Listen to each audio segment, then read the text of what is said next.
Coming up on today's Hot Zone, a bitter anniversary in Spain, how I take taxis, and a blackout in Venezuela. It's Monday, the 10th of March, and this is the Hot Zone. This is the Hot Zone.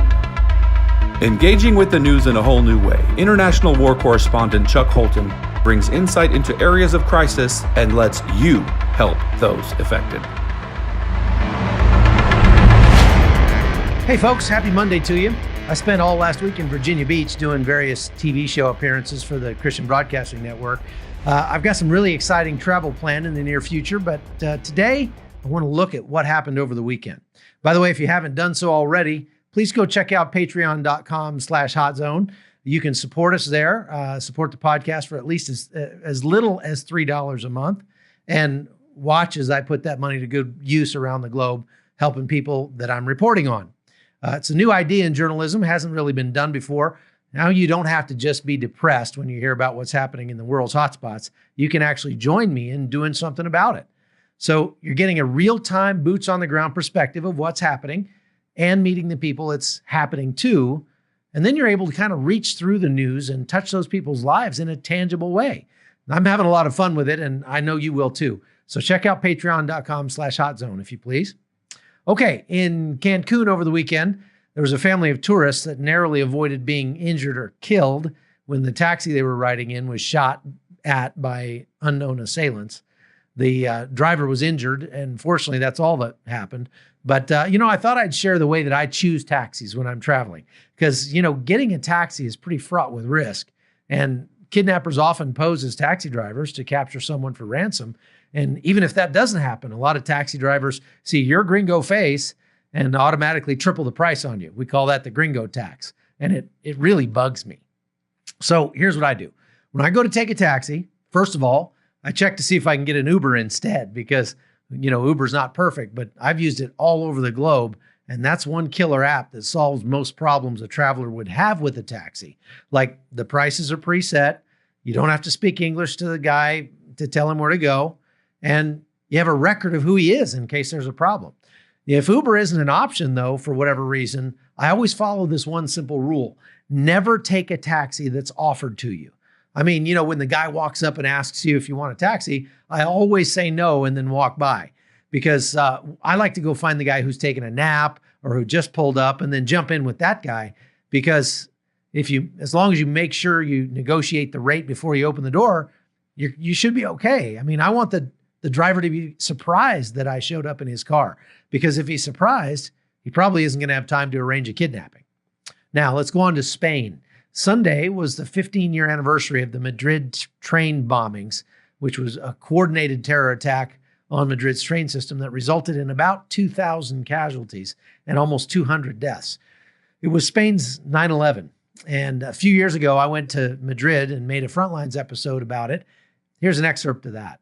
Almost every major city in the United States now has some sort of commuter or light rail service, whether it's just across town on a subway or across the country on a passenger train. Rail transit is becoming increasingly popular. And as the ridership grows, so also does the threat of terrorism. This episode of Frontlines takes you deep underground to see some of the world's best training to be ready to respond when, not if, such a disaster occurs.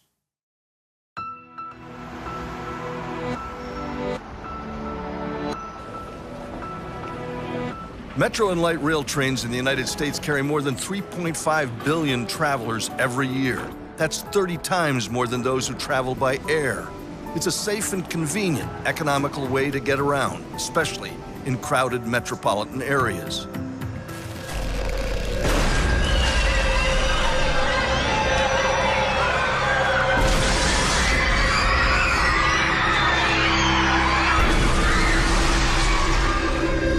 But sometimes the unthinkable happens.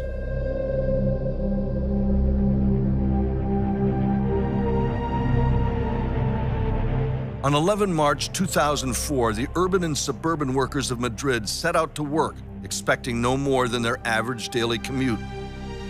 At 7:37 a.m., a series of 10 explosions ripped through trains bound for Atocha station.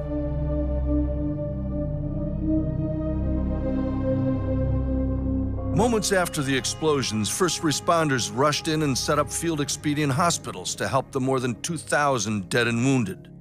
The bombs had been carried aboard in backpacks, similar to the bombings at the 2013 Boston Marathon. Investigators in Madrid found several more devices which had failed to explode. These were disarmed, but the chaos continued for weeks as the investigation led to an Al-Qaeda-inspired terror cell in a Madrid suburb. As the Spanish police closed in, the terrorists committed mass suicide by blowing up their apartment.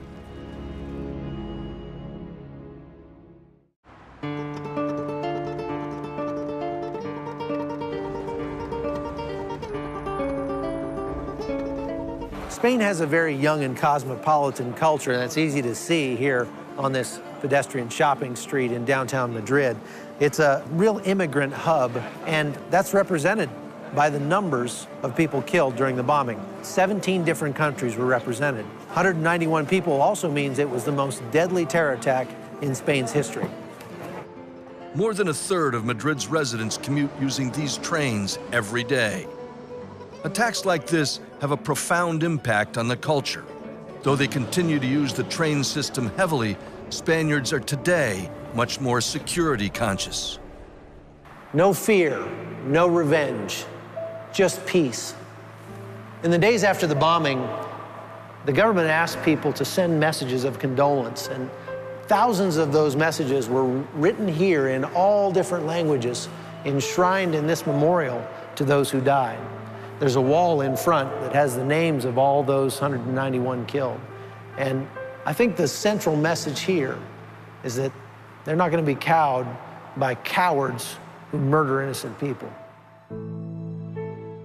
So you should really go check out that full episode and really a lot of the front lines that we've done on NRA TV. This one's called Transit Terror, and it's pretty compelling if I do say so myself. All right, so they had this big blackout all across Venezuela, and it's not actually that uncommon, as you can probably imagine. The people I was talking to at the border, a couple weeks ago, were saying they haven't really had consistent electricity in months, especially on the outside of the cities. People are taking down the power lines and even pulling the wire out of the walls of their houses and then carrying it across the border into Colombia. It's basically dismantling Venezuela in order to eat is what we're seeing. So I talked to the wife of a military officer in Venezuela, and she said, look, the military's not behind Maduro, but nobody wants to be the first guy to stand up to him because he's surrounded by Russian mercenaries from this company called the Wagner Group, which is like the Blackwater of Russia. And they kind of have the generals by the jewels, and they're telling them, look, the minute one of you guys acts like you're going to defect or do something wrong, your whole family's going to get tortured to death before we kill you. So they're just threatening them from top down, and Maduro is emptying out the prisons, arming the prisoners, and then telling them, if you see any soldiers that are crossing the line, you've got my permission to shoot them and kill them. So he's really just ruling by fear, which is exactly what Manuel Noriega did here in Panama right before the invasion back in, 30 years ago this year. And so it's not out of the ordinary for dictators to do that. This power outage, however, is funny because Maduro's saying, oh, it's sabotaged by the United States. They're sabotaging our power grid with cyber warfare, as if there's any kind of internet connected to the power stations in Venezuela. I doubt that very highly. Back in October, they were also having power outages. And at that point, Maduro and his people weren't saying it was the U.S. They were saying it was because an iguana got into the power station and shorted out the power infrastructure there and caused all the problems. So, I mean, look, I really don't believe the U.S. is sabotaging the power grid in Venezuela simply because the power grid was already in such bad shape. It didn't really need our help to collapse. But there is a precedent for it. Before the invasion of Iraq, the CIA dropped strips of metal from airplanes over Baghdad, and they would hit the power lines and hang down and short them out, and caused a big blackout all across Baghdad just before the U.S. troops went in on those thunder runs at the beginning of the war. Now, I never confirmed that story, but I read about it in a pretty reputable book about the invasion, and it makes a lot of sense. It's a cheap, easy way to put the enemy at a disadvantage. And that's one of the reasons I've been saying for years that the U.S. is vulnerable to an attack like that on its power grid. I mean, ours isn't anywhere near as decrepit as Venezuela's, but it's still got its weaknesses. So it is possible that they did that in Venezuela. Most likely, if they did, you'd be seeing on TV a bunch of these metal strips that caused the power outage, being shown by the government to prove the U.S. did it. But if there was a way to hack it, like, I wouldn't put it past the U.S. Cyber Command to do that. I mean, why not? Give it a try. We know they're trying to put the screws to Venezuela every way they can, except for militarily. And if they can create a power outage and cause a nationwide blackout and make it that much more likely that people are going to get so tired of Maduro that they'll finally switch sides, I say more power to them. I mean, I think it's great. Go ahead. I think the likelihood, though, of U.S. military intervention in any way, shape, or form, other than cyber perhaps, is extremely, extremely low for several reasons. First of all, Americans are really tired of sending our boys and girls off to war, and they don't even want to hear about the wars we're actually fighting in right now, much less any new ones.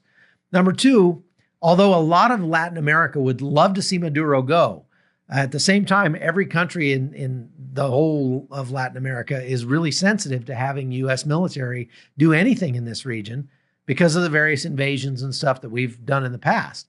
I mean, yeah, the Monroe Doctrine is still on the books. If you're not familiar with that, the Monroe Doctrine was a policy put in place back in 1823 that stated the U.S. wouldn't allow any further European colonization in the Western Hemisphere.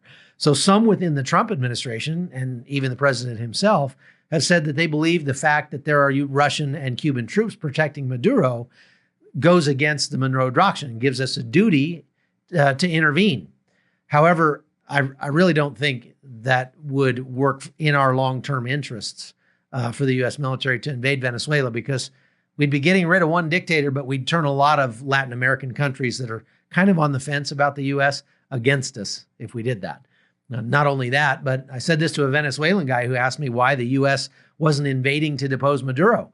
I said, look, I understand why you'd like to see that happen, but I promise you there are lots of people in the United States who are asking, why should I send my son to put his life at risk for Venezuela when Venezuelan men aren't willing to do that? I mean, I realize Venezuelans gave up their weapons in 2012, and that was probably the worst move they ever made. But if the vast majority of Venezuelans united against Maduro, he would fall. I think right now, this is what the U.S. is trying to engender through those sanctions and the aid and the other foreign policy and diplomatic solutions that they're taking. Juan Guaido, the interim president, is very popular. They say at least 60% of Venezuelans admit to being on his side, but probably another 38% are also in favor of Juan Guaido, but are afraid to admit it. So I don't know. I mean, it's going to be interesting to watch. One of the reasons the United States sent a couple hundred tons of aid to Cucuta, but didn't give it out in Colombia, on the Colombian side of the border, was because they wanted to use it as a lever to get Maduro out of there. And the only way they can do that is by saying, we want to bring this aid into Venezuela and give it to the Venezuelan people, knowing full well that Maduro can't accept it.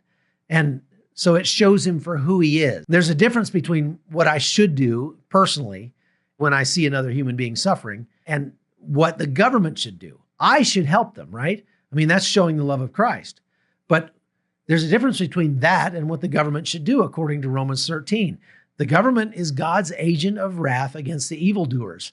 And so that the government shouldn't take over my responsibility of helping the poor and the aged and the sick or whatever. But neither should I try to take over the government's responsibility of being an agent of wrath. That's called being a vigilante. Now, I faced the same issue in Syria when I was over there a few weeks ago. You know, we have these ISIS fighters there who are surrendering and coming out to where we were. And, you know, they were injured and dehydrated and exhausted and sick. And you look at those guys and you know what they've been up to. They've been lopping people's heads off and gang raping Yazidi girls and selling them as slaves and all this horrible stuff. And so here they're sitting in front of you and saying, I'm hungry, I'm thirsty, I'm sick. And the only thing you really want to do is kick him in the teeth. But you know that the Christ-like thing to do is to say, look, I was Christ's enemy. And he went a whole lot further than just giving me a drink of water. So the least I can do is show some humanity to these guys. And maybe by doing that, I'll change some hearts. Maybe by doing that, they'll realize that there's a better way. But that doesn't, you can't connect that by saying that therefore the government should show them mercy. they should pay for their crimes against humanity. No ifs, ands, or buts. And I guess my point here is that you don't have to give up your own humanity to hold these monsters accountable for their actions. They can be punished by the state, and they should be. And at the same time, I can show them what Jesus looks like. Anyway, when we were in Syria, it really kind of struck home that divide between the government and what the government should do with these people and what I should do with these people. And so many these days seem to be so worried about Americans expressing their faith anywhere outside their own homes or something, as if we're encroaching on government property, for example, by putting up a cross on public land.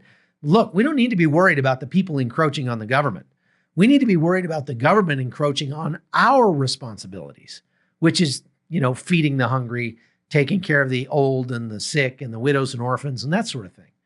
And when the government starts to say, no, we're going to institute a program to do that, to take care of the widows and orphans and the sick and the aged, it's a human right. We're going to take tax money and do that. Then what comes along for the ride isn't charity.